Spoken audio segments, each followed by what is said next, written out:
Hello family, my name is Chris, I am your home gamer dad, and welcome to my next session for Masters of the Universe Clash for Eternia. So in the first episode of this series, which if you haven't watched that, definitely go check that out, was more of like a tutorial type deal, but I did go through the entire game. This is probably the mission that I would recommend, or at least a scenario that I would recommend anybody that's trying to teach this game to somebody to do first.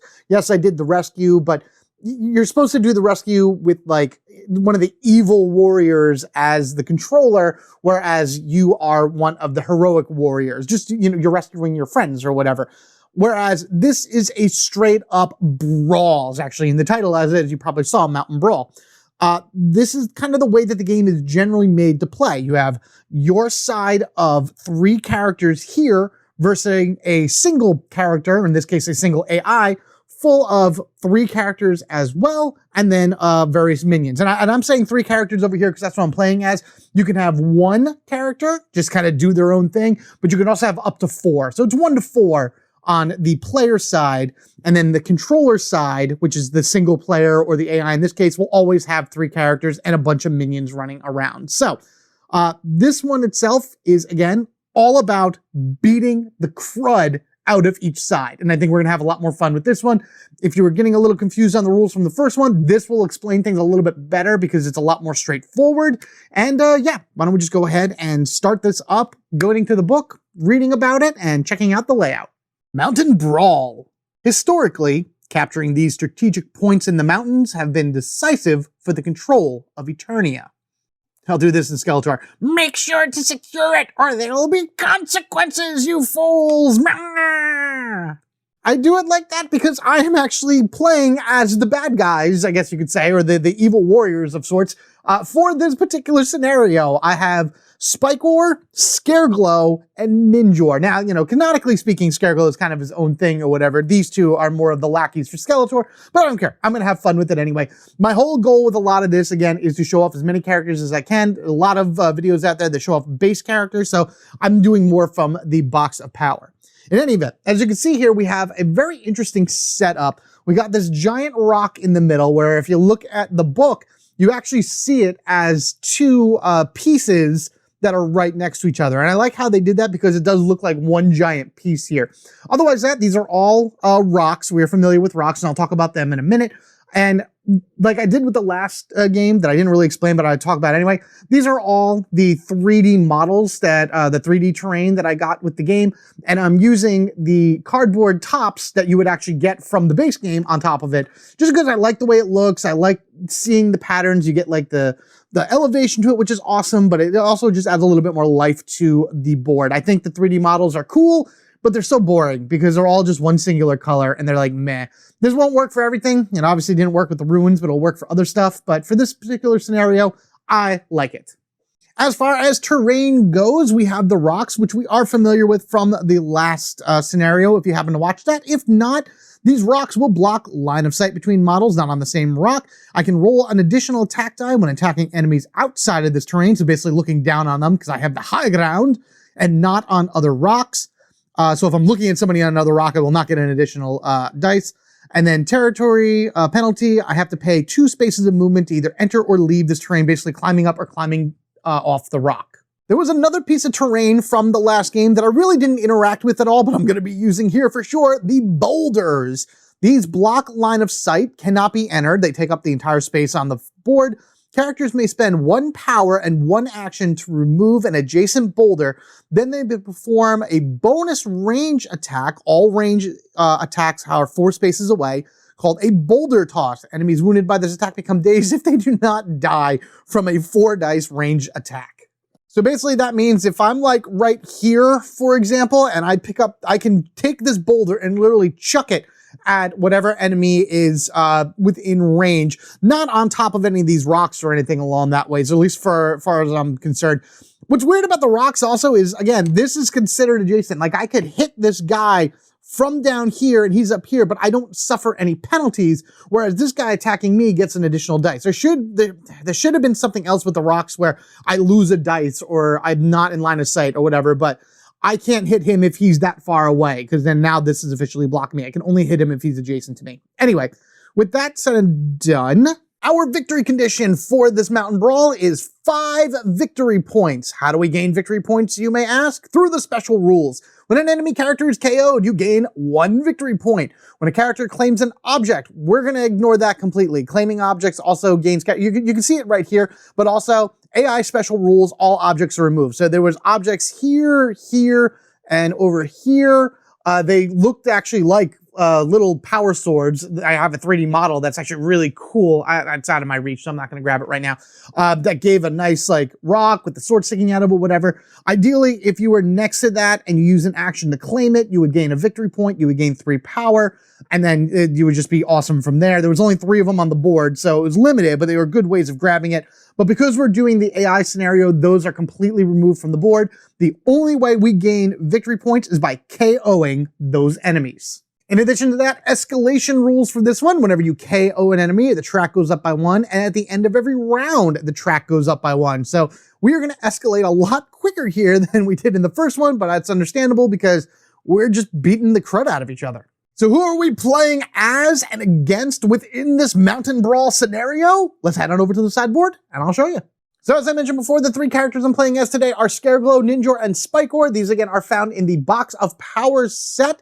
That is the special Kickstarter box that had a ton of extra characters. It was really more just extra characters. The great thing about this game are the mix and matching that you can do with all the different characters from the Masters of the Universe lore, the different ways you can play at them, because these are all these are all player form characters. If you're playing against other people, they each can flip over for a controller side, so one person can control them.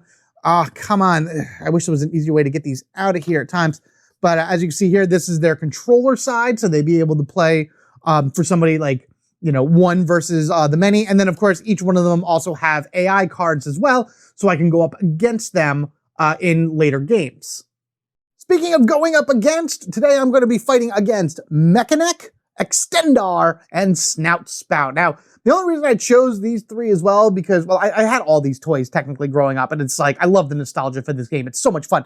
But these 3 specifically were always, you know, ones that stood out for me. Same thing for the characters that I'm playing as for the bad guys as well. All their different gimmicks and fun things along that way are just so much fun to play as. And then I'm excited to see how they're playing within the game. And then my minions are the Eternian soldiers over here. They kind of look like Man-at-Arms. They actually have his same armor on him, but they also have some functions like the hoverbots or whatever. But again, I will go over everything individually once we meet it in the game. All right, that's enough introduction. Let's go ahead and get this started. Everybody does have their health tokens right here. The majority of them have 7 health, so they're starting right here. Snout Spout's the only one with 8 health, so he's on the number 8 spot. This is the AI power. I'm going to call energy and power. It's the same word. It's the same thing. Energy and power are the exact same thing. I apologize if I say the 2, but it's the same mechanic or the same component for 2 different words, energy and power. I'm going to try to correct myself, but if I don't, I apologize. Anyway, this is the AI token that's supposed to register the amount of power they get.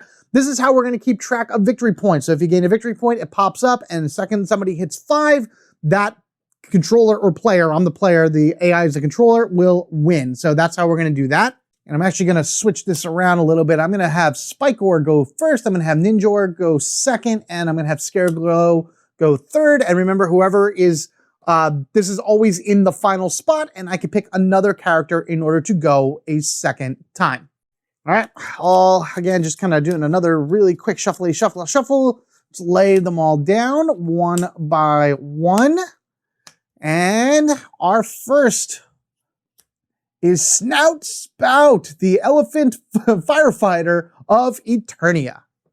So there are 4 spots up here that the heroic warriors in this case would start as. I do have a D4 that I rolled in order to kind of determine where each of them was. If I rolled something that was already chosen, I just went to the one to the side, and it just so happens this is where the 3 of them landed out. So Snout Spout is right here. Now we get a draw from the character activation deck. I'll move this up just a little bit more so we can see it a little bit better, even though I'm going to put it on the screen anyway.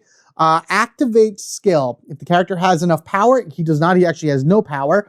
If there's an enemy within range, there are no enemies within range, so the character moves 2 spaces towards the closest enemy, stopping if they are in attack range. They're probably going to, he's going to do that twice.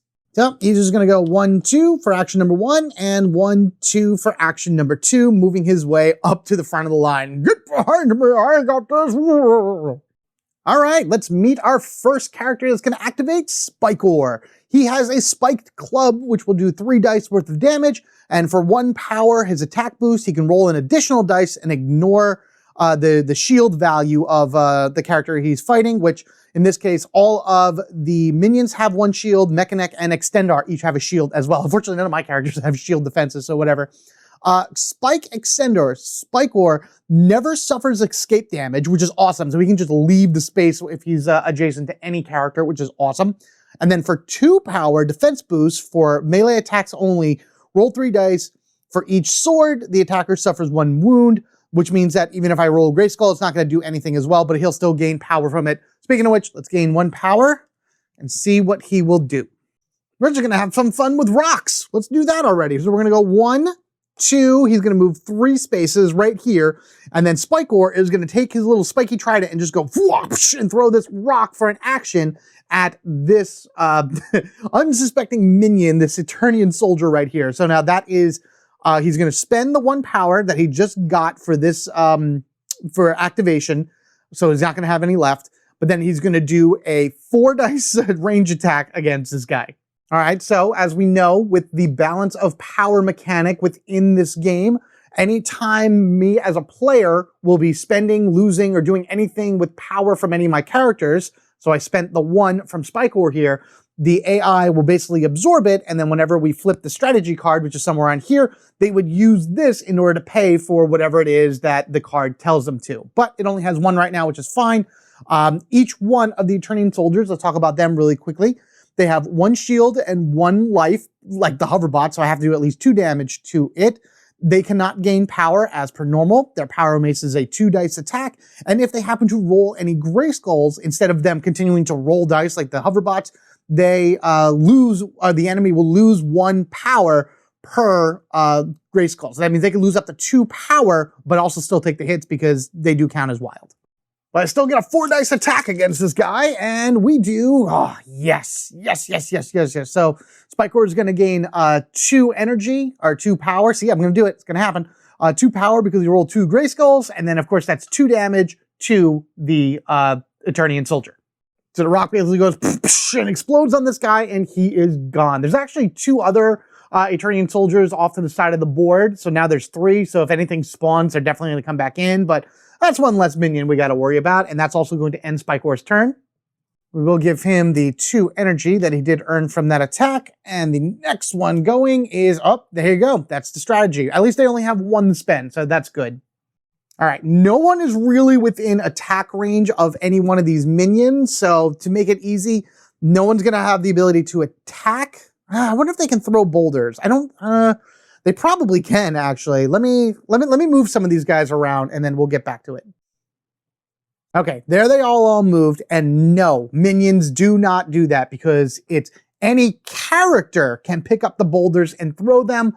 NPCs and minions are not considered characters. The only ones considered characters are our actual guys that we're playing as. So this is all that happens with the minions for the strategy phase. We now will flip over and see what happens here. Command. The controller plays 3. Nope, can't do that. The controller plays 3. Nope, can't do that. Controller plays 2. Nope, can't do that. The AI with the lowest remaining HP heals 2 and gains 2. Technically, Extendar and Mekaneck, Extendar and Mekaneck both have the least amount of HP because they're all at 7. I could choose either one. I'm actually going to give it, I hate the fact that neither of them moved. I'm going to give it to Extendar. So we're going to have Extendar getting the 2 power right there. And then that's going to end the strategy phase. Next is our evil ninja, Ninjor. All right, Ninjor gets 2 power based on where he starts in. And we have Nunchaku, which is his basic attack of 3 swords. So he's a melee fighter. Spending 1 power gives him an attack boost. For enemies wounded by this attack become dazed. He also has a surprise attack for 2 power, a reaction when an enemy within 4 spaces activates, perform 1 attack on them. So it's like he just kind of pops up out of nowhere and then goes back. It's It's within 4 spaces, so it is a ranged attack, and it just kind of happens, and it happens immediately once an enemy activates. So I think Ninjor is going to possibly try to go after this guy, because Ninjor is right over here. Let's go, because they have all their movement. They have a movement of 3, so no matter where I move around here, this guy will definitely come in, but I don't want that guy coming at me either. So we're just going to go 1, 2, 3. We'll move him up here, because we can do 1, 2, he'll be right next to it anyway. All right, whatever. It's fine. This guy could come in too. The strategy already happened this turn. Maybe I'll have Ninjor do something else next turn as well. Maybe he'll jump up on that rock or something like that. But right now, Ninjor is right here. He's going to take his Ninchaku and go and try to knock that guy in the face. All right, here we go. 3 dice attack. Boom. All right, we got it. Fantastic. One knocked off his helmet, and then the other side of the Ninchaku just knocked him out. Big goal for this is to definitely get rid of as many of the minions as possible, so this way your characters just have to worry about dealing with the, the opposition, I guess you could say in this case, the heroic warriors. And then from there, they'll be able to like, just take them down little by little, and then escalation will happen pretty quickly. All right, next we have, Extendar. Extendar is an interesting one. I really should have gone over Snout Spout's ability as soon as he activated. So, you know what, let's just do that right now really quickly. Snout Spout's basic attack is Snout Spray. It is a ranged attack, so he can really be far away from people hitting them. For 1 power, he gets an attack boost, which pushes an enemy wounded by this attack up to 2 spaces. I didn't talk about push in the last game. I'm going to talk about it now. It's actually a very special movement. And pushing also doesn't necessarily mean going away. It could go in any direction. And then for 2 power, he can ignore the shield bonuses, and enemies cannot use defense bonuses as well. His skill is Snout Suction. If this enemy is within 4 spaces for 2 power, you can push the enemy with the lowest HP into the closest adjacent space. Snout Spout then performs a 3 dice melee attack on them. So it's a push, but it's pulling them in. So that's kind of the weird thing about pushing. Now, Extendar, who's going now, has an Lance attack, which is a 3 dice melee attack. The attack bonuses, it ignores the shield bonuses as well. And then for each Grayskull, it's an additional success. So Grayskulls give 2 successes. Ouch. 3 power is the Tower of Power. He heals 2. All enemies within 2 spaces become dazed. Dazed is terrible. Until the end of this activation, Extendar's attack rolls gain +1 die, and anytime he moves 1 additional space. All right, and we're going to see what Extendar does. He summons reinforcements. Okay, so he's going to move 2 spaces towards the closest enemy, spawn 2 minions, they're going to activate, and then we're going to flip another card. So it's simply just 1, 2, and then poof, 2 go in there, and then 1 will go 1, 2, 3. And then, I'll be honest with you, I'll probably go 1, 2, 3. So we're going to put him up on the rock up here in order to gain some elevation against Ninjor, because they're coming at him so hard. Yeah, Ninjor is probably going to have to activate again, depending on what happens. Empowered skill. Okay, so before taking the first action, gain 3 power. So Extendar has 5 power. If he has enough power to activate his skill, and there's an enemies with range, skip this character has already used their skill. Nope. If an enemy is range to attack, otherwise move. Let me see here. All right, so Extendar is going to gain 3 energy. He does have enough to do the Tower of Power, but he's already at full health, so he doesn't need to heal, and there are no enemies within spaces, so he's probably just going to move. And I will do that as well. We're just going to go down this way. Now, it's interesting how they're just funneling through this. Maybe Scareglow can come up this way and start knocking them out that way. We'll see. Speaking of which, that does end Extendar's turn. It is now Scareglow's turn. He gains 2 power. And Scareglow has the Scythe of Doom, a 3 dice melee attack. And for a free bonus action, if this KOs a minion, he gains a power. If this KOs a character, he gains 3 power. That is awesome. He also has an incorporeal form for 3 power. When an enemy activates until the end of activation, Scareglow cannot be attacked. I don't know if that works for strategy. I mean, it's not really an enemy. It's just a bunch of minions or whatever. I'm going to say it doesn't. You guys let me know down in the comment section below what you think. But I'm going to say for incorporeal form, it only happens if Snout Spout, Extender, or Mekaneck activate. Otherwise, he's just kind of there if the minions surround him.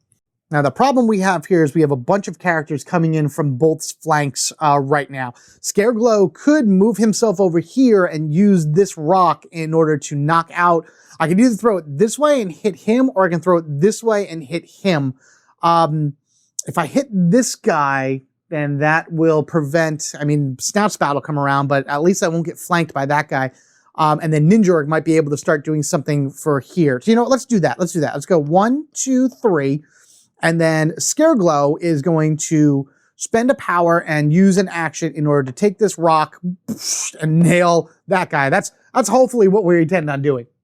All right, so we'll take this. It's not his Scythe of Doom, but at least maybe we'll be able to beat him anyway. The boulders are probably best to use against actual enemies because you're rolling 4 dice, but at the same time, I'd rather just beat, wow, okay, there we go. I'd rather just obliterate, I guess you could say, those enemy minions. Yep, that pretty much happens there, so that's all gone. So now these boulders, again, are just completely off the board for the rest of the game. There's a limited number of them, obviously, around, and I'd rather me use them than the enemies use them. So that's good. That ends Scareglow's turn. He does gain 3 power, which is good. He's going to need it for sure. Get in there, we go. And now we know that Mekaneck goes next. All right, Mekaneck right here, 7 health with 1 defense on him. His basic attack is a neck ram. I'm surprised that's not a melee or a ranged attack. Oh, actually, no, right here. May target enemies up to 2 spaces away. It's a melee attack that can target enemies 2 spaces. It makes sense, his neck is extending. For each success, push the enemy 1 space away and move Mekaneck 1 space towards them. That's just a passive that happens. He does have an attack boost. Enemies wounded by this attack become dazed. He does have the periscopic spy. I apologize for my bad reading. The next enemy that activates does not gain power. Oof. And then you can surge it. The next enemy also becomes dazed. Whoa. So he'll be able just to activate that skill regardless. And he actually does have 2 power for activating where he is. So we'll see what happens. Okay. Oh, this is not going to work out well for him, but we'll see. Charging. We know what charging is. If the character is in attack range, he does his attack. Rerolling any misses, doesn't matter. Otherwise, that character moves 2 spaces towards the closest enemy. Stop. Oh, this is a different charge. This is a charge that only moves 2 spaces. I wonder if this is supposed to be, I thought there was other charges in here or whatever. This charge is moving 2 spaces towards the closest enemy, stopping if they enter attack range. Interesting. I'm thinking of Reckless Onslaught. I'm sorry, that's what I was thinking of with him taking damage. Whatever, he goes 1, 2, 1, 2.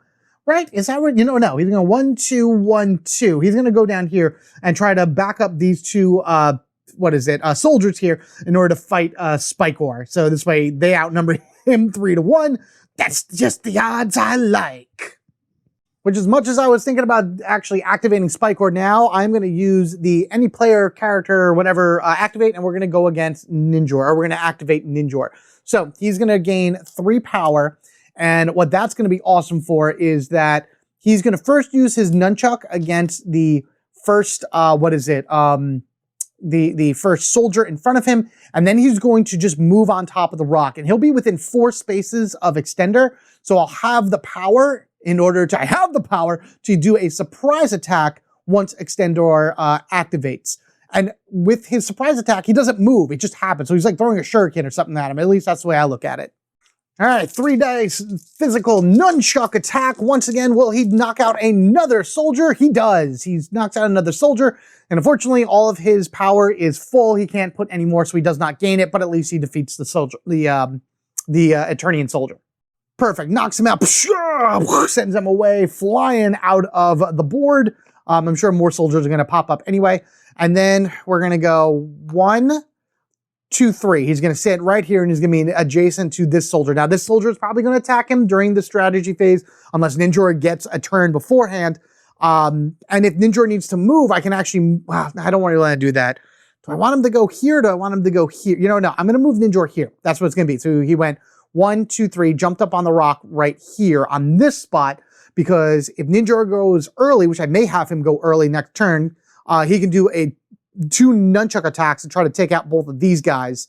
And then when Extendar activates, he can hit him in there. The Ninja is just like attacking everybody all at once next round. It's Speaking of next round, we have reached the end of this one. And because I've explained to everybody as we went along, it'll be a little bit faster moving through these rounds because they're just going to kind of do their thing and attack as is. So as I said, I'm definitely going to do this. Do I want Scareglow to go here or here?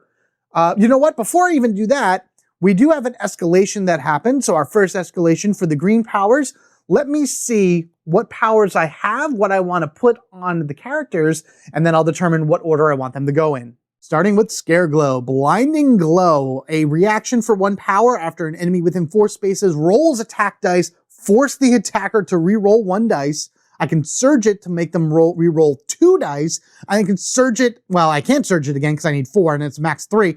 Force the attacker to re-roll, okay, so it's like I can spend 2 power to re-roll 2 dice, 3 power to re-roll. It's one dice per power that the attacker has to re-roll. He also has the Aura of Dread. For a reaction, when an enemy within 4 space activates until the end of that activation, their skills cost 1 additional power. Ooh, that's fun. I can surge that and say that the enemy cannot spend power this activation. Ooh, that's good. Ninja's now pulling out some weaponry here. He can either have a katana, which is a 4 dice melee attack. Wow. For 2, it hits all adjacent enemies, so it hits everybody, and that's awesome. I may put that on. For 2 power, the attack boost, this attack becomes a bonus action. Whoa, it's all 3. But then I can also spend a power in order to flip this skill over to the Tech Bow, a 3 dice ranged attack. I like that. Reaction after rolling dice, reroll any dice. And then, of course, I can also spend to flip this back over. So he has his bow and his katana, and I can just choose which one I want to start with and flip them back and forth at will. And Spikor over here has the Trident Pull, a 3 dice ranged attack. That's awesome. If this wounds an enemy, push that enemy into the closest space adjacent to Spikor. He can also flip this skill over for a power, showing the Trident Skewer. Reaction when an enemy in an adjacent space moves before 1 Trident Skewer attack targeting them, which is again the 3 melee attack. If they suffer any wounds, they do not move. Okay, so he's like stabbing him with his trident, and it's like, you're not going anywhere. I like the Aura of Dread, so we're going to give that to Scareglow. The katana is the first thing we're going to have for Ninjor, because I want him to hit both of those guys at once, and then still have another action to do something. And then Spikor is the Trident Pull. I don't know, I just think that one would be a little bit better. I like ranged attacks. Range are fun as well. They all start with a power, and I think I'm going to swap it. I'm going to put Scareglow here, and I'm going to put Spikor here, because Ninjor is going to attack those 2 soldiers and knock them out, hopefully, in theory. Scareglow would then could possibly use his Aura of Dread if Extendar happens to go soon, and then prevent him from doing any of his abilities because he has the most energy. And then Spikor will just do whatever Spikor wants to do. All right. Boom, boom, boom, boom. Let's go ahead and start this up with Snout Spout going first again. Interesting. Poor guy's not getting any power because he keeps going early. Now remember, all the character activation cards that I did on the last round are now reshuffled back in here. So we now have empowered attack. Okay, so now he's gaining 3 energy right there. He's going to do an attack if in range, if not in range. Remember, he does have a ranged attack. He's going to move 2 spaces. So this is going to be problematic because he is going to gain the energy right here, or the power, I should say. His first ability is going to be to move. He will move in range of his Snout Spray, and then he'll do the attack on Scareglow, because that's the one that's going to be within range. He'll do the attack. They boost regardless of anything. He's probably just going to use 1 power because Scareglow does not have a shield, and he does not have any defense boost abilities either. So he's just going to move, and he's going to hit him. Yeah, he'll go 1, 2, and he does have line of sight on Scareglow with the range to him. So he's going to go and use a attack boost. So if he manages to wound Scareglow, he gets to push the enemy wounded by this attack up to 2 spaces. So he pushes them anywhere. The way that a push works is that you basically move them to any spot on the board within like limitations of like terrain and everything like that. But if you push somebody and you push them away from another enemy, they do not suffer escape damage. All right, range 3 attack going against him, and he does. He actually does 2 damage to Scareglow, and he'll able to do the attack boost. So I spent the power for Snout Spout. He does get that back. We got Scareglow right here getting 2 damage, so he is at 5. Oh man, first blood has been drawn from our characters here. And then he's going to push up the 2 spaces. He's going to push him this way to try to get him in closer range to all of these enemies and whatnot. Now, yes, Snout Spout would have to come around, but Snout Spout has ranged attacks, so it's like kind of a whatever deal. So he would just have to move and attack, but it doesn't matter to him right now. So yeah, that's definitely the worst position for Scareglow. All right, Snout Spout has finished his turn. It's Ninjor's turn. He would gain this power, but I'm going to just use it and give it to the AI because he's going to use his Katana ability, doing a 4 dice attack against all adjacent enemies. I don't have enough to make this a bonus action, so he's just going to swing away. There we go, 4 dice attack. Whoosh! Okay, well, he did the 2 damage. Doesn't gain any more power from it. This was the range, but he does at least defeat both of them. If I did not defeat both of them, technically I could roll an additional dice for being up on the rock. Let's just see. I'm just kind of curious. All right, it didn't matter. All right. I just wanted to roll it because technically being up on the rock, I gain an additional dice against anyone below me. So it didn't matter anyway. Getting rid of these 2 was kind of like the main purpose at that point. All right, so now we're clear right here. Ninjor would go next, or he still has 1 more move. I'm actually going to spend this last energy right here, give it to the AI, and flip his katana over as a bonus action to the tech bow side. Because now Ninja is going to go 1, 2, 3, and literally, oh no, I need 2 to jump down. But yeah, we're going to do that. We're going to go 1, 2, 3 right here. No, we'll go right here. And this way he has a ranged attack as well. So this way if Snout Spout comes into fight, we'll put him right here. If Snout Spout comes into view, 1, 2, 3, 4, I think that's line of sight on Snout Spout, and line of sight on Extendar right here. So now he has the ability to do ranged attacks if need be. He's also in 4 spaces away from from Extendar and Snout Spout, so he can do this surprise attack depending on who goes next, which is actually Mekaneck. So, all right, so Mech, I gave him his 1 power, so let's see what he does. There's the Reckless Onslaught. That's what I was thinking of. Character performs 1 attack within range. I don't think he's in range. No, Spikor is more than 2 spaces away from him, so he has to do the move first. So character moves 4 spaces towards the closest range enemy, stopping within his attack range.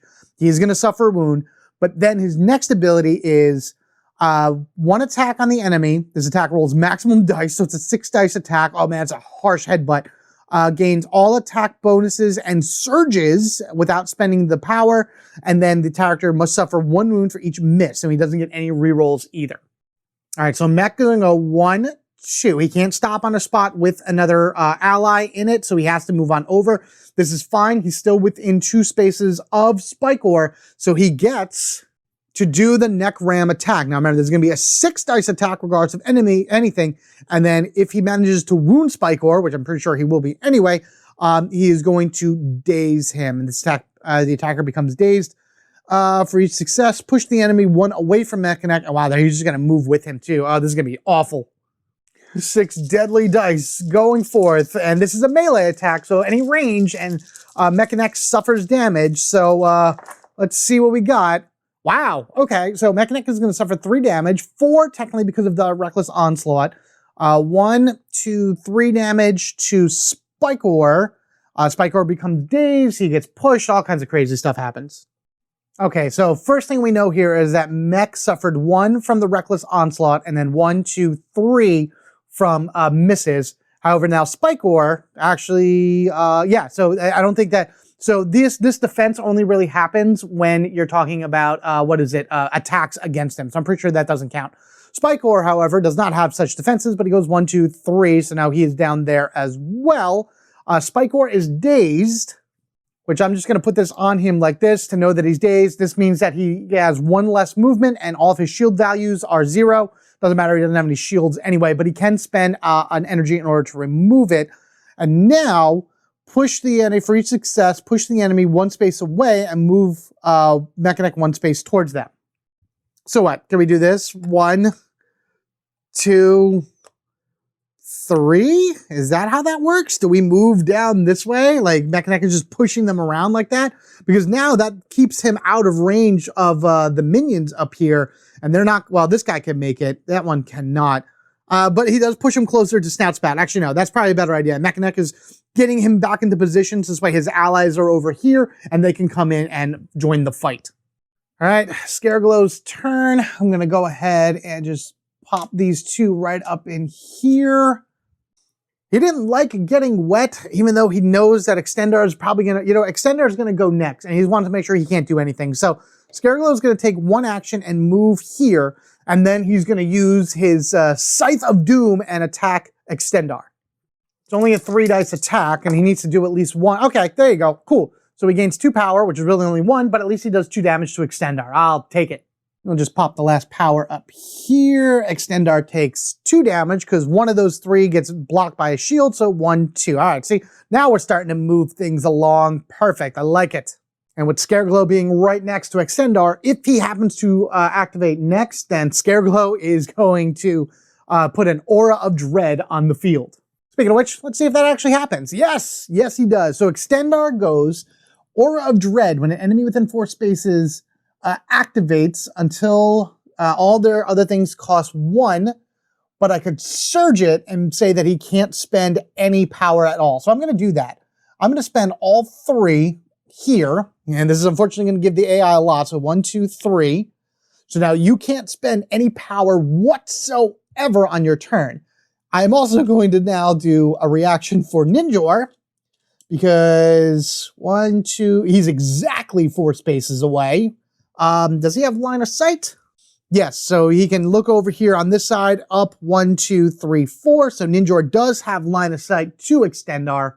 So we'll gain 2 more for the AI, and now he does a surprise attack, which is when an enemy within 4 spaces activates before an attack on them. So he's going to do his ninja attack, and he's going to boost it. So just give him another one. If he's wounded, then Extendar is dazed. Again, the way I look at it is that he's just throwing his kunai and his shuriken at the enemy. And oh, yes. Yes, yes, yes. Nice throwing, Ninjor. Oh, at that ninja accuracy.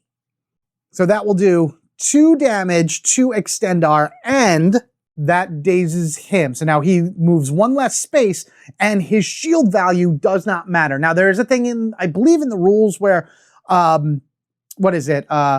They do not spend, or do they spend? I don't know. I don't remember if enemies always will spend power in order to get rid of the daze. I think that's just the AI. They will always spend power in order to get rid of the daze. However, it doesn't matter this time, because now that all of that is done and Extendar is finally taking his turn, he can't spend power this turn because of the Aura of Dread, so he will be dazed for an entire round until his next activation. That is awesome. I love it. That is great. Sudden recovery. Well, I guess I can't do anything else. Before taking their first action, heal 2. If an enemy is within range, do the attack. Otherwise, moves 2 spaces. All right, so he's going to heal 2, and then he's going to hit Scareglow twice. Or not. When an enemy activates, oh, I had to do it at the beginning of the activation. Ah, man, I thought I could put him into a incorporeal form and avoid the attack. So it doesn't matter. He heals 2, and now he's going to do his lance attack twice against Scareglow. Positive point, he doesn't spend any power to boost it. However, it's 1 damage for Scareglow right there, and then his next attack is 4 damage for Scareglow, and he still gains the power. Great.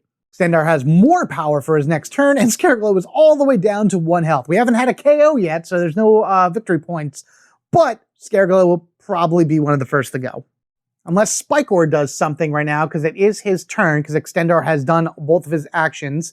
I do have 2 power. I'm not going to do the Trident Pull. I'm going to do the Spike Club for 2 here. And then I'm standing right in front of Mekaneck.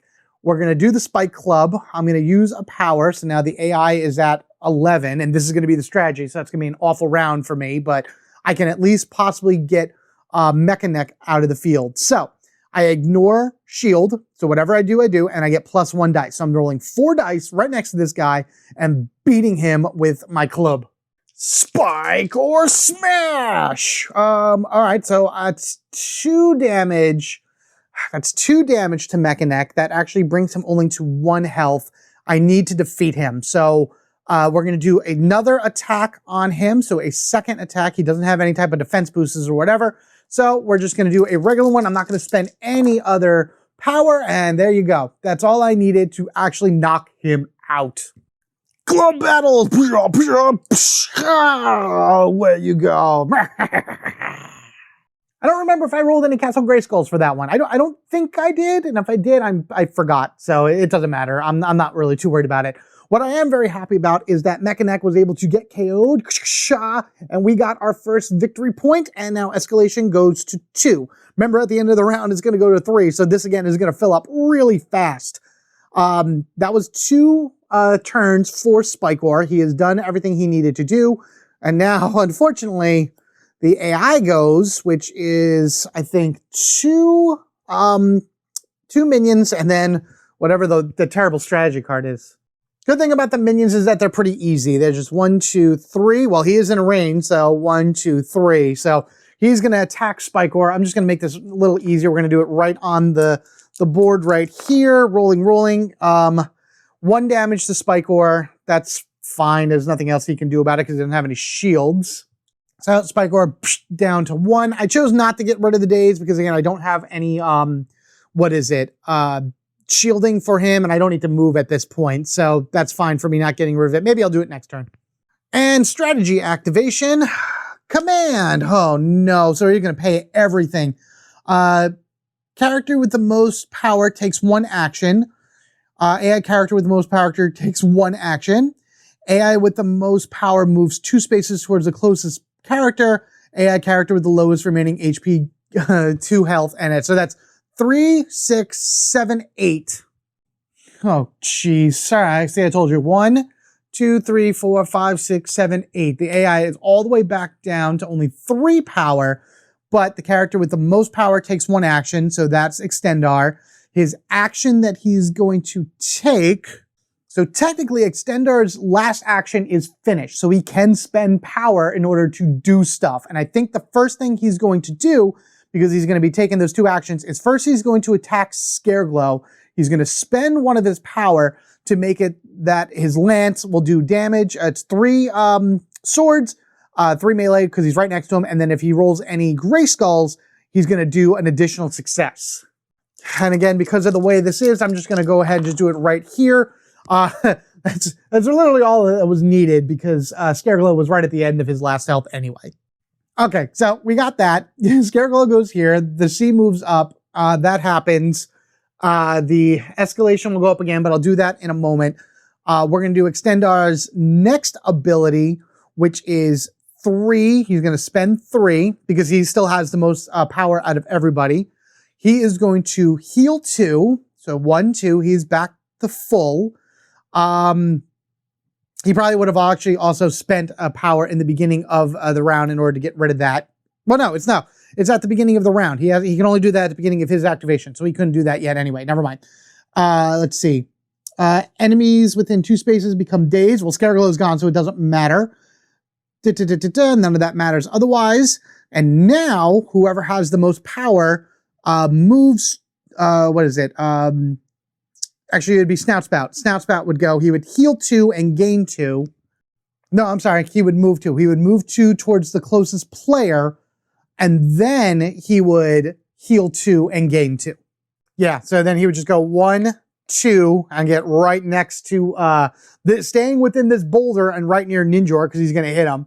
Scareglow is gone for the moment being, at least until his next activation. These can come off. Wow, this is getting dicey, and I did that already. Okay. Speaking of which, we got ourselves our 3rd right here. So I'm actually just going to move this up here. I only have 2 characters on the field in order to move, but let's see what we got for a yellow skill. Of course, Life Siphon for Scareglow. For each wound dealt, Scareglow or 1 ally within 4 spaces heals 1. That would have been great now. And then I can attack boost it if this KOs an enemy. Scareglow or 1 ally within 4 spaces moves 1, performs 1 move action.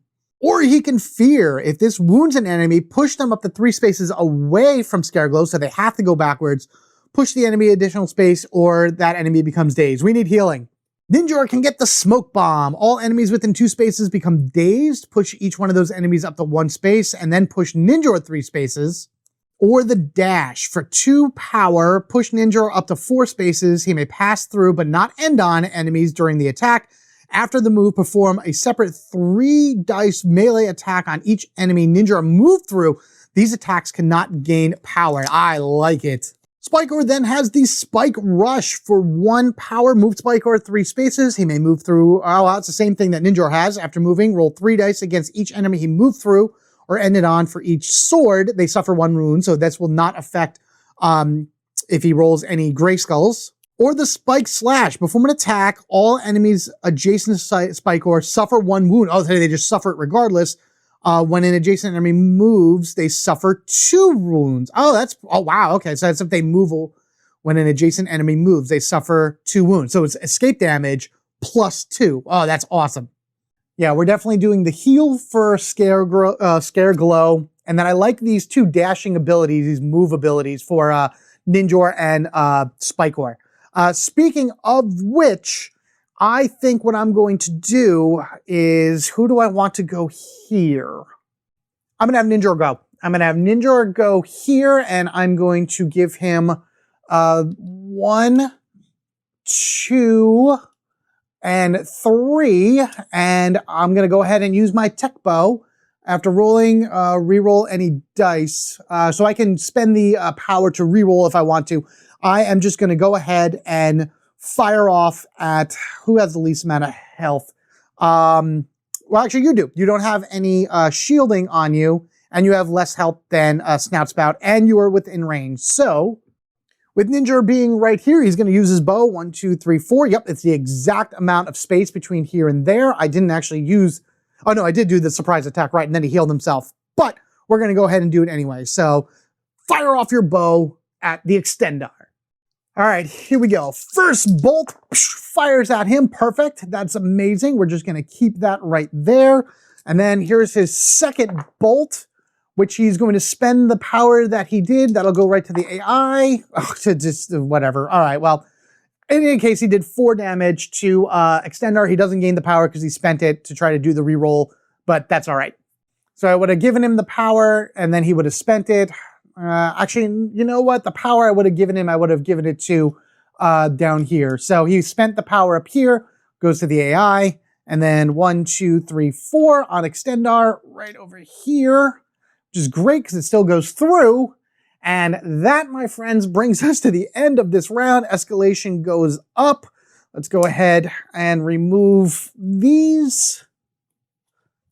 And I think what I'm going to do is I'm going to move Scare Glow down here. I don't want, Snout Spout to go before Ninjor. So the least likely for that to happen, unless he goes first again for a 3rd turn in a row, would be that. So we're going to do this because I want Ninjor to move, and then I want him to just beat Extendar. That's the goal, is for Ninjor to beat Extendar. So we'll do that. We'll leave Spikor here, and then we'll go from there. We'll set this up here, and we will begin our next round. Hopefully I'll be able to get 2 more KOs this round and gain a few more victory points. All right, with everything set up, let's go ahead for our first activation, Extendar. Okay, so you are, you know what I can do? Because you're at 3 right here and you're dazed. Let's go ahead and do it. Let's go ahead and do the surprise attack. When an enemy within 4 spaces activates, perform 1 attack on them. So I'll spend 2 power. That's going to immediately go to the AI. You can't see it, but it's up to 6 now. I will be doing a 3 dice nunchuck attack, which again, at this range and sneak attack or whatever, I just think I'm throwing something crazy at him in order to get past his gear. Wounded enemy by this attack before it becomes dazed. Oh, you know what? Also, it's the beginning of Extendar's turn, so he would have spent a power in order to remove the daze. So I'm going to say that it's removed from him. I'm still going to do a 3 dice attack right on him. I am not going to do the attack boost. I'd rather save these 2 for another surprise attack. He has his defense back, so unfortunately this won't kill him at the best, but this is actually as good as I can make it, because now at least he's at 1 HP, so he's primed for picking for a victory point. I'm going to put this power that I got from that attack on my dash, so now I'm actually able to activate it, because that requires 2 power to do. Extendar is now down to 1, but he now activates. All right, what are you doing, sir? Reckless Onslaught. Oh no. Oh, that's so bad. Uh-oh. Okay, so remember, top, bottom, and he does it twice. So first one, his character performs 1 attack. Nobody's in range. However, he's going to move 4 spaces towards the closest enemy, stopping when he enters attack range. He is absolutely going to get right next to Ninjor.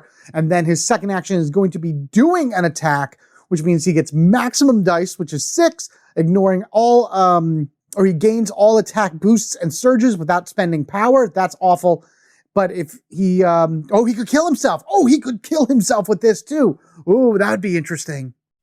Okay, so first things first. Ha ha, ye knave, I will come and smite thee. Ha! Bring it on, Rust Bucket. So he's going to hit me with his lance, which again is now going to be a 6 dice attack. He's going to gain his attack boost, which ignores shield. Not that it matters, but his Castle Grayskulls will then also count as successes. So that's double the amount of hit. Any target that he has is going to hurt him. So if I roll even, will they get past that? I'm going to say I need to roll at least 2. 2 misses in order to beat him, but he could also take out Ninjor in 1 shot. I feel like we're going to get ourselves to that final escalation really, really quickly. So 6 dice attack, lance, strike.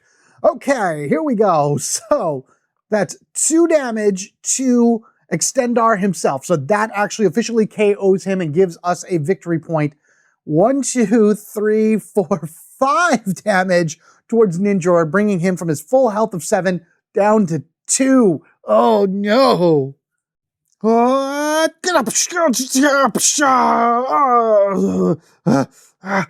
can't get away from anything. All right, so Extendar is off the field for remainder of this round, actually, because he's not going to come back until he reactivates. That does give us another victory point. Ninjor, 1, 2, 3, 4, 5. It's all the way down here. My goodness, with Spikor right next to him as well. With all of that said, we hit the final escalation right here. And yeah, let's, oh boy, that was one heck of a turn for Extendar, not Dar, weird names, whatever. Let's go ahead and check out our final third escalation power, starting with Scareglows. Summon through space and time. For 3 power, which is the max that it can hold, move Scareglow into a space adjacent to an ally. So he just teleports where he needs to go. A 3 reaction, when any character is KO'd, place Scareglow in a space adjacent to them before they are removed. It'd be nice if he was on the field for this, but hey, what are you going to do? Or I can choose Dark Star Corruption. For 2 power, spawn up to 2 Eternian soldier minions adjacent to Scareglow? What? They're the ones I'm fighting. Am I basically hypnotizing them? Wow. He may have a maximum of 4 on the battlefield. I wonder if that counts towards max figure limit because of, me using them as well. Very weird. Guys, let me know down what you think. They only activate via this skill, so you'd have to pay 2 power to activate them. Free bonus action, activate all friendly Eternian minions without, oh no, it just happens. He just chooses to do it as long as he's within 4 spaces of them. Wow, that's insane. Spikor has Enhanced Spikes, which is an attack boost for basically any attack. Roll 2+ dice. Bonus action, deal all adjacent enemies 1 wound. That's fun if he gets surrounded. And then he can surge this when Spikor uses a non-attack skill that rolls dice or deals wounds. Roll +1 dice or deal 1 additional wound. Wow, he's just like flailing his spikes all over the place and impaling left and right. Or I can choose Evil Warrior Blacksmith. Well, there's a little bit of lore for you about Spikor and what he does. Spikor may use these boosts on himself or any ally within 4 spaces. 1 power gains a +1 shield, 2 for a +2 shield, or 2 for attack defense boost. Attack loses, and oh wow, okay, so then if somebody tries to hit him with something with an attack boost, it immediately loses it, or they gain shields. That's cool. I like that one. But now we have Ninjor. First, Shadow Master. For all 3 power for this reaction at the start of the round, place Ninjor adjacent to any enemy character on the battlefield. He just jumps right next to him and starts beating the crud out of them. 2 power action, place Ninjor adjacent to any enemy character on the battlefield. That's even better. And then finally, Assassinate, which this is the one I am taking. 2 power, Assassinate, 5 dice attack. Holy jeez. For each Grayskull, gain +1 success. So even the Grayskulls do extra damage. Free attack boost. If the enemy has less than 4 or less HP, I can reroll any attack dice, meaning that as a guarantee, I'll be able to beat them. That is insane. All right, so I'm going to do Summon Through Space and Time for Scareglow. Of course, I'm doing Assassinate for Ninjor, and I am doing the Evil Warrior Blacksmith for Spikor. I also have to remember to always give them at least 1 power when they're new skills. I did that for the second ones beforehand, like when I reset this. You may notice it just like magically appeared because I forgot to give them all their 1. But with that said and done, it is Ninjor's turn, and he gains 1 power, so it's going to immediately go to Assassinate, so I can do this if I need to, which I may do that. I want to get next to Snout Spout and be able to hit him and like really do some damage. I wonder what happens if I ever get all the characters knocked out at once, but what I am going to do is I'll just take Ninjor, and we're going to go... where am I going to go? I'm just going to go 1. That's going to be his movement. His movement is just going to be moving forward 1 space because I really want to get right next to Snout Spout here and do an assassination. Like kind of just look him in his trunky face and shove my nunchuck right into his nose. So we'll spend the 2 power right here to do the attack. We're going to go up to 8 for the AI. And even though Snout Spout's at 8, he does not have any defense boosts, so that's great. Nor does he have any shields. So it's a 5 dice attack, and Grayskulls are +1 success. I do not get a reroll because he has more than 4 health, but I really could kill him in this turn. That's the goal, right? Get those victory points by knocking out those enemies. Here we go. Assassinate! Crack die. We're going to reroll that one again. Oh, man, that stinks. But that's okay. That's okay. I still did 4 damage to him because this counts as 2 hits, and then 3, 4. These don't mean anything, but at least I also gain a power. So that's this. I mean, of course, I would love to do more damage, but I like it the way it is there too. All right, so I'm going to put that power back on Assassinate because I want to do that. 1, 2, 3, 4. He is at 4 now, and that is going to end Ninjor's turn. He is finished for right now. Let's see who goes next. Oh, the strategy goes next. Okay. All right, so these guys are definitely going to be attacking Spikor right here. He's going to turn around and be like, you better watch your hands. It gets a little prickly. First guy is going to attack.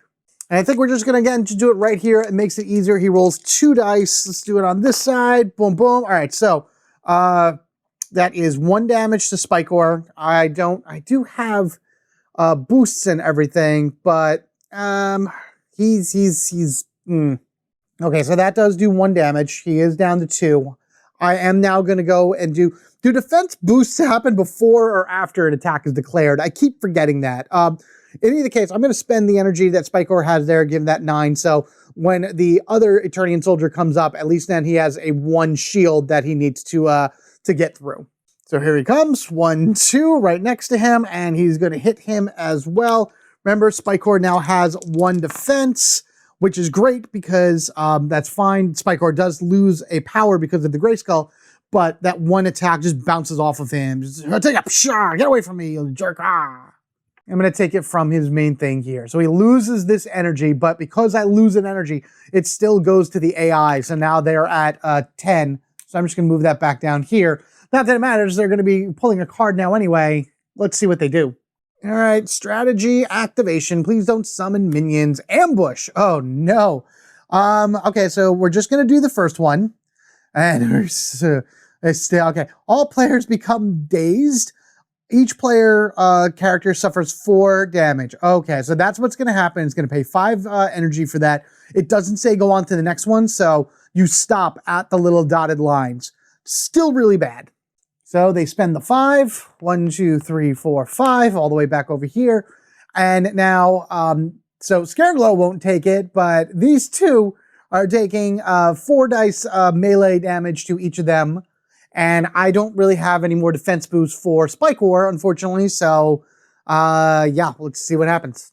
Actually, Spikor is dazed. I just realized that right now. So even if I did his defense boost, it wouldn't matter. So he is actually at 1 right now. Would I have spent an energy in order to, I don't even want to do it anymore. I don't want to spend it because he's pretty much gone anywho. I asked if it was an immediate game over if all your characters are KO'd. I don't want to know that answer now because that's going to happen. This is going to be for Spikor, and he is absolutely gone with 3 damage. And this one's going to be for Ninjor, who is also absolutely gone with 4 damage. And the AI will not gain power through this, I believe. I'm going to say they don't. Again, I could be wrong about that. You guys let me know down in the comments below, but I don't care because that's all 3 of my guys are knocked out at this moment. Okay, so you're here. Get back here. Ninjor, boom. That was awful. Everybody's here. We got 2 for the controller, so we'll put that here. Remember, it's first to 5 wins, so I gotta knock out more people. Well, you're gone, and you're gone. That's a thing. These go to the side. But on a positive point, Spikor goes next. So he is going to come back into the field. So we'll take that. We'll pop him back to 7. He does gain 2 power, which I'm going to put both of those here for his Evil Warrior Blacksmith ability. So he has some defense. And now he gets to be spawned somewhere on the board. I'm actually going to put Spikor right here. As much as I want to get rid of these 2 guys, he's going to concentrate on Snout Spout. We want to be able to beat these heroic warriors, earn our victory points, and claim the mountain pass for Skeletor. To do that, he's going to be using some of his skills. First, he's going to do Spike Rush. So for 1 power, we'll take that. AI goes up to 6. Move Spikor up to 3 spaces. He may move through and end on enemies during this move. Push any enemies he ends by 1 space. After moving, roll 3 dice against each enemy he moved through or ended on. For each sword, they suffer 1 wound. He's not going to kill him, but we can do 1, 2, 3. So we pass by him, and then we can take 3 dice right here, roll it, and he only takes 1 damage because it's only swords that do it. It's like spikes that poke him as he's going through, but at least he suffered 1 damage. I'm fine with that. So Snout Spout, boop, is at 3. Spikor is then going to use 1 of these power, and he's going to take this boulder and throw it right at Snout Spout, point blank range. There's no penalty for being next to somebody or anything along that ways. It's still 4 dice right through at him. It is a ranged attack, but out of 4 dice, only 3 need to hit. All right, 4 dice. We only need 3 to hit. That's it. Oh, that is it. Oh, sweet, sweet, sweet, sweet, sweet. I didn't even realize that was there. Oh, wow. 1, 2, 3. Yes, yes. Batter up. And away he goes. Those boulders, man. Love them very much. 1, 2, 3. And now we're all tied up again, with Spikor being the only one here on the board. But now that he is gone, he's taken his 2 actions. We know that one of these is Snout Spout and the other one is, Mekaneck. So both of them are going to be reappearing on the board. And the first one that comes up is, Snout Spout's back. Oh, he didn't take that too happy, did he? So we'll take this, move that over to 8. I was going to roll a dice to determine which one of these he goes on, but I think he would go right here. Try to get as close as he can to his target. He's still a ways away, but his strategy card will at least move him a little bit further. Speaking of which, let's see what he has. Empowered Attack. First gain 3 energy. That's fine. No one's in attack range. Otherwise, move 2 spaces. So again, he's just going to be moving. That's fine, but he gained a lot of energy with that. So 1, 2 right here. Still not in range as much as you want to throw the boulder back at Spikor. Turn around's fair game. Come on, elephant. Let's go. 1, 2. You know I'll never forget you hitting me with that rock. Snout Spout has a lot of energy to him right now. So if he ever gets to the point where he's going to be able to use his abilities and whatnot, we got to watch out. However, Scareglow is back in the game, so we can take him, pop him here. He gains 2 power. Actually, Snout Spout gains an additional 2 power because of where he started right there, which is great. Oh, man, look at all that power. Scareglow now gains 2 power. I'm going to put it on one of each of these, his yellow and his red. At least when I start doing, what is it? This, if I have all 3 power on this one, I can jump to a place. Otherwise, when any character's KO'd, so now he's going to watch if any of our other guys get KO'd, but he also wants to make sure to keep everyone healthy. I'm actually going to put him right here. I'm going to start him right here, and he's going to take out this 1 minion, because if he kills a minion with his basic attack of the Scythe of Doom, he gains a power. So it's just nice to have that just in case. Maybe then I'll even long-range Life Siphon, even though I won't be able to take the life. I could knock out both of these minions in one shot. Yeah, that sounds like a good idea. Okay, first attack, Scythe of Doom. If I beat this, then I'm going to be using all 3 energy from Life Siphon to basically do a thing. Okay, cool. So I beat the first minion. By beating that first minion, I gain an energy. I would put it on Life Siphon, which then would have 3 energy. One of those energies would be to activate it, and then the next 2 would be an attack boost. If I, hold on, let me just reread to be sure. Yes, if I KO the enemy, then I get a move action. But I also have a 4th dice for this, so I'm doing a ranged attack with 4 dice, and I fail it. And I fail it, unfortunately. Oh, darn. Well, the AI gets 3 power, and I do gain 1 back. And we get rid of 1 minion down here at least, but the other one is still there. So that's unfortunately Scareglow's turn. If he had beaten him, then I would have gained a free move action, and I would have moved up here closer to Spikor in order to back him up. But for right now, Scareglow is just chilling right here on the starting point. And now we know after Scareglow, Mekaneck goes, so he is back in the fray. We'll grab his token, bring him up to 7 as well with everybody. We're all pretty much fully healed. But once they're all back, well, now these 2 are back in, so if I beat at least these 2, I win, but they can beat us as well. We got his energy in. He is back. We have to spawn him and then draw a card. I'm going to put Mecha right back here behind Snout Spout. He's, again, just going to try to come up and back up his partner here, because if multiple guys go up against one enemy, better chance of taking them down. Not that I'm trying to help them beat me, but, you got to be, intelligent about it. Activate skill. He does have enough to activate the skill. Skip if it's already skilled this turn, activate a skill. So what's going to happen is I'm going to activate a skill, and then I'm going to go back through this again. I won't do his skill a second time, but he's not in range of attack, so he's just going to move 2 spaces closer to the enemy. And he has more than enough to do this, so he's going to spend 2 for the Periscopic Spy. The next enemy that activates does not gain power when they activate, and then I can surge it, so he has to do that, so he's doing that as well. That enemy also becomes dazed. So whoever I do next, which of course is the 3rd player that's going to get the 3 energy, will not gain any energy, and they are immediately dazed. And then he just goes 1, 2, a little bit closer, and that's going to be Mekaneck's turn.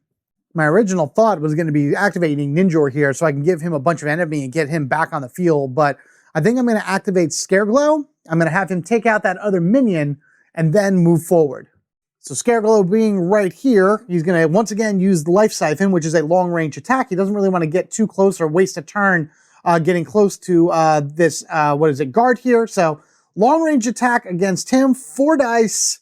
See if we can finally beat him. All right, I had to spend the energy, so the AI is once again at 10, and now we strike him with what we need. Okay, so the one that gets past the shield, and then boom, there he goes. And unfortunately, Scareglow doesn't gain any life back because he's at full health, but at least he gets the minion off the field.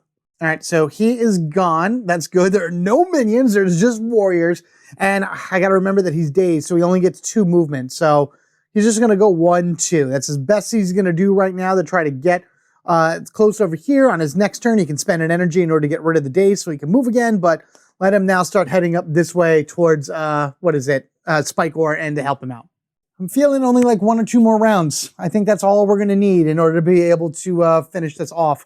And actually what I'm going to do, as much as I want Ninjor to come in sooner, I'm going to put him second. We're going to put Scareglow first, just because I can spend the power he's going to get rid of the dazed, and then just kind of move himself forward in.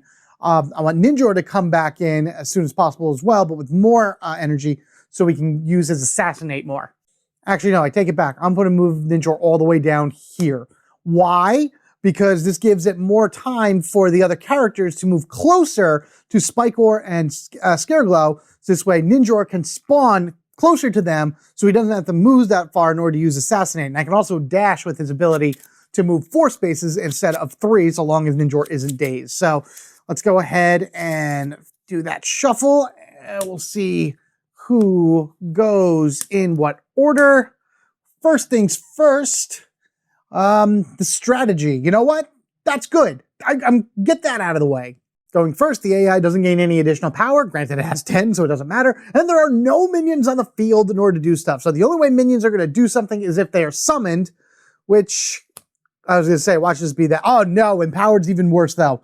Oh, no. Great. So for the remainder of this round, this might be the end of it for us. All AI characters gain +1 die when they attack. That's terrible. All AI players gain an additional shield, so everybody has at least 1 more shield, and then they all heal 1 and gain 1 power, which the healing doesn't matter because no one's taking any damage, but they all get a power. So the AI is spending 4. 1, 2, 3, 4, so the AI is right down there. These all gain an additional power. Healing would have happened as well, but now they are boosted for the remainder of this round. We're just going to move this up. I'll put this over here. Sorry for the glare. Maybe I'll just move this somewhere else then. Whatever. They're empowered. Everybody's empowered. It's terrible. Okay. Scareglow goes next. I would use that 1 power to remove the daze from his character card, but honestly, you could use any power you want. So I would have put a power here for Aura of Dread, and then I would have used the power from this right here in order to get rid of the daze. So that's a free action. That doesn't count for anything else, but I just use the power. This also means that the AI is up to 7, which is terrible. He now takes 2 turns. He's going to go 1, 2, 3 for 1 turn. And then he is 4 spaces away from Snout Spout. 1, 2, 3, 4. And he does have line of sight to him this way. He may be on top of a rock, but he can see him from there. Being on top of the rock does not block line of sight. So you know what? I can't do Life Siphon. I can't do Life Siphon because I do not have an energy or a power slotted into it. I put it into Aura of Dread. I'm not going to change it. I did what I did. Do I want to do anywhere else? No, I'm going to stand right there. As much as I don't want to, I'm going to forfeit my turn because I don't have any ranged attacks. And that's pretty much that. All right, who's next? Mekaneck. Mekaneck is, oh no, he is in the field. He's right here already. So Mekaneck gains 1 power. Remember, now he has 2 shields and everything does an additional attack boost because of that empowered card that we pulled. And what does he do? He advances and attacks. So no one's in attack range, so he's going to move 2 spaces. And then if someone's in attack range, he is going to attack. He's not going to be able to do anything. Oh my goodness, that's amazing, because he's going to go 1, 2, and he's still far away from anybody. I don't think he would jump up on the rock. He would probably go 1, 2 in order to have line of sight to Spikor, but that's it. That's his 2 turns. And even though he's in attack range, he can't make an attack. And now it's Spikor's turn. So he's going to gain 2 power. I'm actually going to put 1 on Spike Rush so he can move. And then I'm actually going to do, I could do the Spike Extender for a defensive thing because everyone's got, you know what? Yes, I'm going to put that here just so I have it ready to go. What I am going to do, yes, this is exactly what I'm going to do. First, I'm going to do Trident Pull, which is a 3 dice, attack. I have to hit all 3. If this wounds an enemy, push the enemy into the closest space adjacent to Spikor. If I can get that close to Spikor, or do I just move? Do I just move and then I can do the Spike Club, getting 1 die? You know what? I'm going to do that instead. Spikor is just going to move 1 up right next to Mekaneck right here. He is the one with the lowest HP out of the 2. And then he is going to spend 1 of his power in order to do the Spike Club, and he's going to boost it. By boosting it, it's 4 dice, and he ignores his shield, because remember, his shield is 2 this round because of the empowered, but at least that enables him to bypass it. So 4 melee dice. Oh, this could be good. Doing some damage, yeah! Okay, well, at least we get 2 out of it, because remember, that would have been completely blocked otherwise, so 2 damage is better than no damage. We'll put this up here for the AI. We'll go 2 down for Mekaneck, and that's going to end Spikor's turn. Next, we have Extendar. All right, so Extendar is back in the fray. So you are up here. This is 7 club with everyone else. +1 dice to everything, and +1 to his shield as well. And like all the others, he's just going to go right here. Yes, they're all going to be funneling down this way, but I think maybe Extendar might jump up on the rock here in order to get the high ground going forward. But all depends on what card we pull from the character activation deck. All right, what does he do? Empowered skill. He gains 3 power. That's fine. No one is within his range, and he doesn't need to heal because he just does that. Otherwise that he performs an attack, he cannot, and he's going to move. All right, so there you go. That's it. He's just going to double move again because he's far out of the way. And here he goes. 1, 2, 1, or 1, 2, 1, 2. Oh yeah, bunch up all together, you guys. Just get it all together into one shot. This is a brawl scenario, and that's what it's going to come down to right now. Ninjor comes back into the fray, whoosh down to 7. We got a lot of people on 7 right now. He does gain 2 power. So one of those powers is going to go to assassinate, and the other one, I'm just going to give it to assassinate as well. And he is going to pop back into the field. Boom, he is right here, ready to go. Now then, what do I want to do? I could 1, 2, 3, 4 with the dash ability. That's a lot of power to be able to give the, the AI right now, and I really don't want to do that. So I think he's just going to do a basic, maybe next round he'll do some better stuff, or at least the next turn he takes, because he'll gain 3 energy. You know what? No, we're going to dash. We'll take the 2 out of dash. So now the AI is back at 10 power. So move up the 4 spaces. He's not passing through anybody, so that doesn't really matter, but he is right next to Mekaneck at that point, in which case I think he may just do, maybe I'll do the nunchuck right here. Enemy wounded by that's 3. I would need to hit with each one of the hits in order to do something to him. No, I'm not going to do it because I need to save these 2 for the surprise attack. So we're just going to move 4 and then do the nunchucks. Speedy Ninja. 1, 2, 3, 4, right next to Mekaneck, and he is going to strike him. I need to hit all 3 of these to do even 1 damage. Oh, and I do it. Oh, that's cool. All right, so I get, man, I should have spent the 1, but whatever. All right, so I did 1 damage to Mekaneck, which at this point in the game, that's way better than nothing. All right, so Mech is back to 4. Actually, that's good. I like him down that far. And then I do have 1 power that I can put somewhere. We're going to put it on his main era.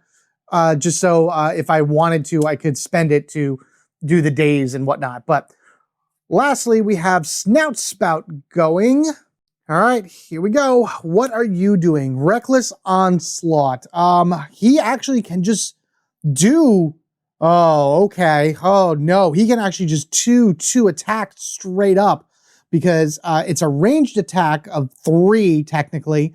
But he's going to do all 6 dice because of Reckless Onslaught. He gains his boost and surges, so he pushes wounded enemies by this attack up to 2 spaces, so he knocks them away, and he ignores guard and defense boost, so I can't even use anything from Spikor in order to reduce it. And he's going to do this twice. Who is he going to target, I'm wondering, though? We got Ninjor and Spikor right here, both of which are terrible. Now, Ninjor is probably the one that'll do the most damage, he feels, but Spikor also is a problem. So I'm going to roll my d4, and 1, 2, 3, 4, 1. So his first target is going to be Ninjor. He has set his nozzle to full blast. Holy jeez. Okay, so Ninjor has 7 health, so this first one will not kill him. But it does give him something to think about, that's for sure. All right, so 1 damage to Snout Spout. 1, 2, 3, 4, 5 to Ninjor. He's going to kill Ninjor right here, you watch. So he's going to do that. So we know that that's 1 to Snout Spout, 5 to Ninjor. And then it's 2, 3, 4 to Snout Spout, 8 to Ninjor, because I figured he would hit him twice to make sure that he takes him down. Yep, so Ninjor takes 8 damage. 1, 2, 3, 4, 5, 6, 7. Ouch. Giving him another one of these. And then Snout Spout himself goes 1, 2, 3, 4. Now, the good thing is these 2 are pretty low, with my other characters being very high. So there's a really good chance that they could both go down really quickly, at least next turn. We do have one more character that's going to go right now. And I think it's going to be Spikor. I'm going to have Spikor go because at this point he can gain 3 power. Snout Spout is done with everything and he didn't need to spend any energy whatsoever. And we're going to go 1, 2, definitely that. And I'm going to go and do Spike Rush is actually really good. I'm going to put a third one for that right now as well. Okay, so I think what Spikor is going to do is he's going to spend 1 to do the Spike Rush, which is move Spikor up to 3 spaces. He may move through and end on enemies during this move. Push any enemies he moves by 1 space. After he moves, he rolls 3 dice against each enemy he moves through or ended on. For each sword, they suffer 1 wound. And I think that bypasses the defense because it's like he's stabbing them with his spikes. But after he does that, he's going to go ahead and do a Spike Club attack that is going to be boosted because then it will be 4 dice ignoring defense. And that one he's probably going to hit against Snout Spout. So we definitely spent these 2. We're going to go here. Now you can see that that's on 12. And let's see what we can do. All right, here we go. Spikor rolls into a ball. I don't know if that's what he does. I forget whatever, but I actually highly doubt it, but that's okay. 1, 2, 3, stabbing Extendar, pushing him forward. Oh, ouch, you knave. Why do you hurt so badly? Ah. And then I get to roll 3 dice, get back here, you, for every character I went through. So let's start with Mekaneck. And again, if I roll a sword, they suffer 1 wound. It's not an attack. So again, I'm pretty sure that that bypasses the guard. So Mekaneck suffers 2, so that brings him down to 2. And then Snout Spout suffers 2. That also brings him down to 2. And Extendar is 1. All right. All right, so 1, 2, 1, 2, and 1. They are both at 1 health apiece with all of our characters so close to them. But now Spikor does get an attack. I wish he had an area of effect, but I'm going to take my club and I'm going to smash Snout Spout in his trunkified face. And because I spent the power, I get 4 dice and I get to ignore his 1 shield that he has because of the empowered skill. And that's all I needed. That's all that it took. Awesome. That's another victory point for us. Watch out behind you, Trunky. And he rolls away out of the board. Fantastic. So he is here. That's that. We gave him 1 more. So literally the next one that goes down is going to be the winner. What I would like to do is take these all off. The empowered is still in play until strategy goes again. I'm going to actually put Ninjor here because I'd love for him to just go and assassinate someone. Spikor can go there and Scareglow can go there. All right, this is going to be it. This is going to be the last round right here. Someone's going down. Someone is going to take the win right now. And I really hope it's going to be me and my evil horde. For Skeletor! He means nothing to me. First controller character is... Yes! Yes! Oh, get over here, Empowered. You're out of here. You're not getting shuffled back in either. That's great. All right, again, there are no minions on the board, but we go ahead and draw the top strategy. Ambush. Oh, okay. This is why I'm telling you, where someone's going down this turn. Controller pays 5, easy enough to do. Everybody becomes dazed, except for Ninjor, because he is actually not on the field. He is knocked out. I got to remove him. He's actually still on the board, so I'll do that in a moment. But everybody takes 4, swords worth of melee damage. Man. All right, here we go. 4 for Spikor, doing 3 damage to him. All right. And for Scareglow, he gets 2 to him. So 3 for Spikor, 2 for Scareglow. Okay. 1, 2, 3, and 1, 2. Oh boy. Look at us. Look at everybody moving down further this way. Strategy is done. Strategy is finished. We don't have to worry about that at all. No more empowerment either. Ninjor comes back into the game. We're going to put him right here. He gains 1 power. I wish I had actually left another one up there for Dash to give him some room, but we're going to just do the Techno Bow because I feel like a long range attack would be great right now. We're going to plop him down here, and then he's going to go 1, 2, 3, and he is going to Techno Bow right at Mekaneck right here. I should have had Spikor go next because he would have ended this completely, but whatever. We did this 5. 1, 2, 3, 4, 5. We're going to spend the 1 right now to do the Techno Bow, and then I'm probably going to maybe do another one to re-roll the dice because I'm going to roll 3 against Mekaneck. He does have a shield of 1. I need all 3 to hit to win this game. If I was able to get closer to assassinate, I would actually do that and probably do much better. All right, let's go ahead. I'm going to spend the 1 energy right here to roll it.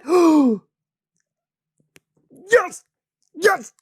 Yes, yes, yes, yes!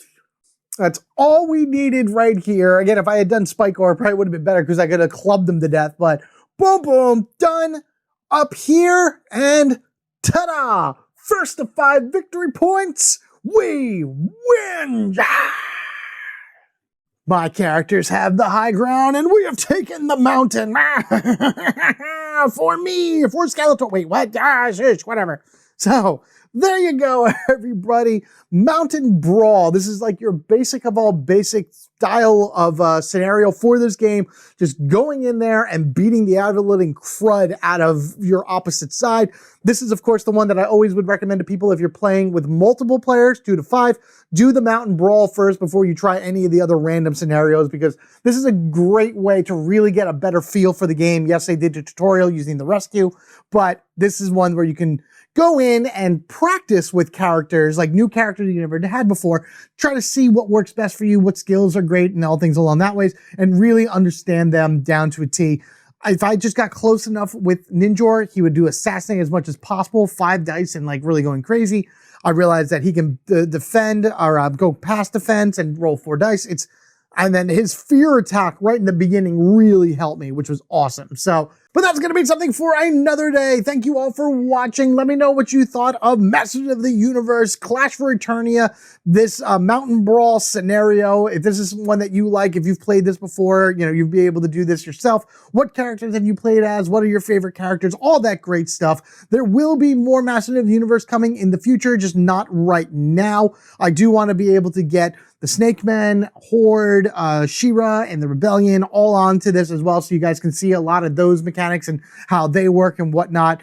Try some more scenarios, maybe do another Brawl or 2 because this was fun.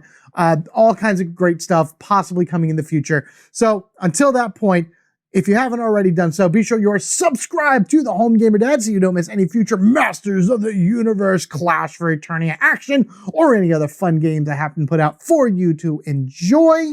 If you wish to support the channel even further, there are ways to do that down in the description section below. But in all honesty, your view, your like, your comment, your share, all that goes a long way to helping the channel grow. If I messed up at all during this, please let me know down in the comment section below. I'd love to be able to know what it is I did so I know not to do that same error for the future. Speaking of which, I hope to see you guys in future videos. Take care of yourselves and each other. We are family forever. Gaming together. We have the high ground. You will never get it, He-Man. Until next time, you guys have a good one, and I will catch you later.